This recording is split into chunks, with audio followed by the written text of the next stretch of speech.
1,000. Yung ang sahod ko talaga is 5,700. Tapos yung 500 naman. Swertihan lang talaga sa amo. Pero kasi yung tapos na yung lahat kami mga pagod.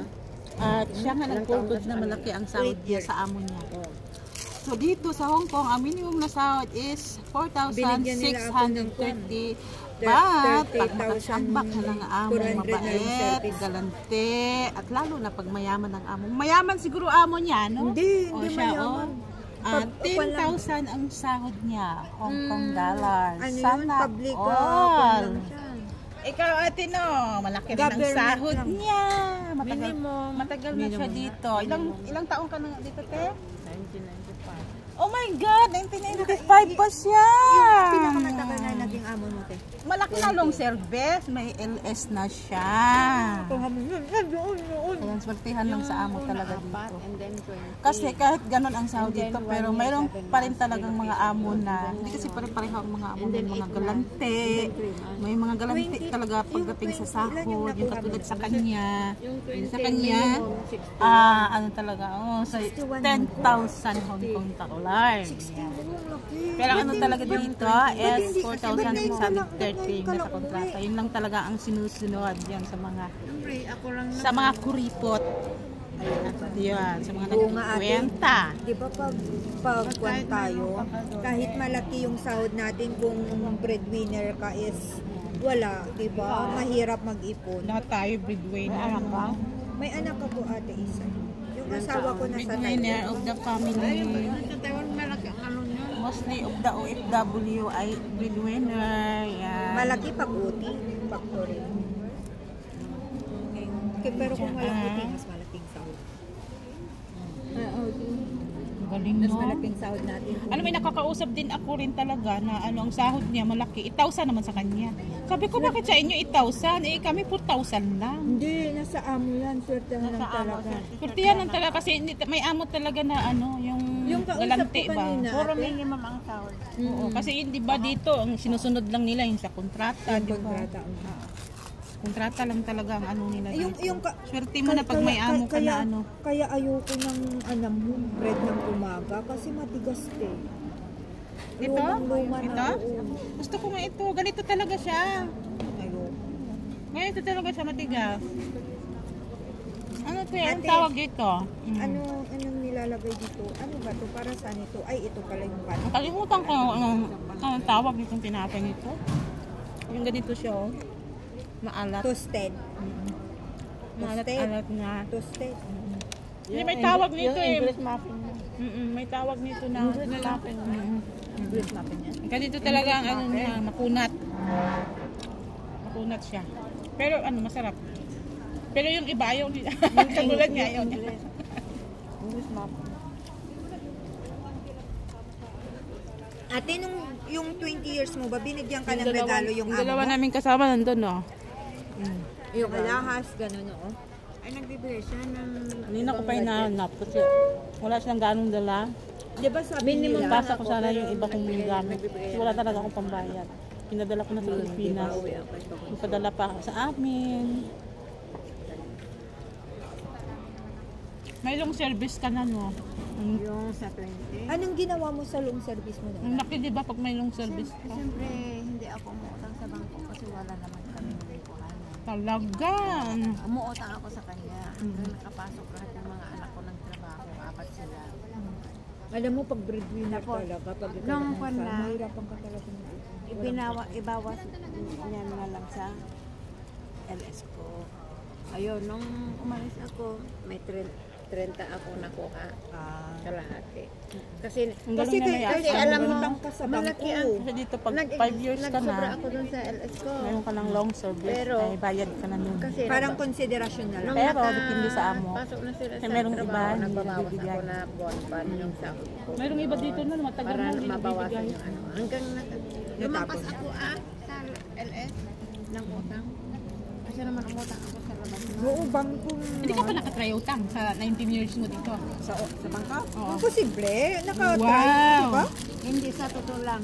Hindi, kapag ang amo niya ay nagpapautang, hindi ka talaga makapag-utang. Kasi bakit ka utang? Nakapa-utang Hindi, sa sa amo amin niya. maliliit Tama ang mga anak namin.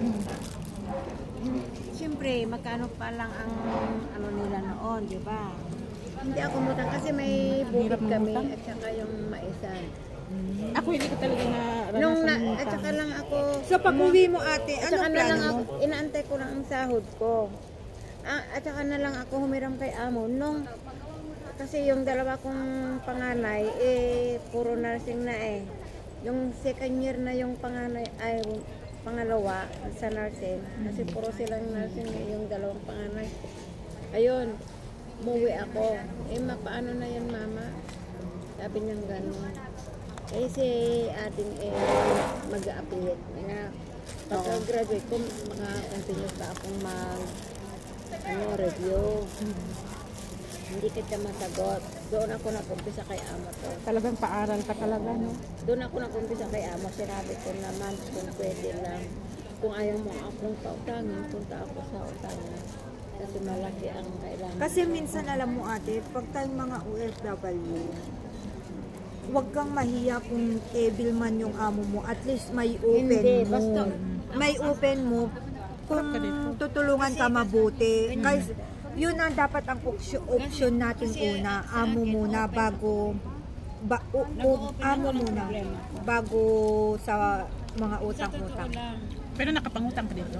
Nung una ako, kasi parang nahiya ako sa amo ko. Pero nung medyo tumagal na ako, trinay ko, konti lang. 5,000, 3,000. Subok-subok, no? Sinubok ko. Buti hindi ka namihasa, no? Yung iba dito namihasa, no? yung iba kasi naman. Hindi kasi, umutang ako, may purpose. Hindi kasi siya, malaki na rin kasi ang sahod niya. Yung parang try-try lang ba niya na mag-utang. Pero ako talaga, hindi. Pumunta ako dito. Ayaw ko yung Utang. Ako talaga, ako din. Kasi parang masasanay na yung ugali. Kasi totoo yan, pag once na nasanay ka talagang umutang, uulit-ulitin mo siya. Kasi, ako At kasi, anong name mo? Nueva kasi Vista, ako, ano? pumunta ako dito, wala akong utang. Totoo yan. Hindi ka kasi sanay na umutang. Kasi yun, kaya Umutang din ako. hindi ako umutang. Kaya, ano ka man, magpadala ka o isipin mo yung padala mo. Magpadala ka, tapos uutang ka. Yung padala mo, magbayad ka sa bangko. Yun ang never kong ginawa. Yun ang pinagpapasalamat ko na sana hindi ko Wow, for 19 years, hindi talaga siya nakapag-experience na 1995 ako dito. Ayan, mag-loan. Alay, karamihan dito sa mga OFW sa alam mo, Hong Kong nakakaaway yung mga ay talagang lubog Kasi once talaga na sila sa loan. Mga utang. Tingnan mo ganito. Daming petition dito Yung mga kapag bago, hindi ka umutang ng pera. So, okay Punta lang, ka wala dito, lang may problema utang pag ka na, umutang ka ng diba? pera.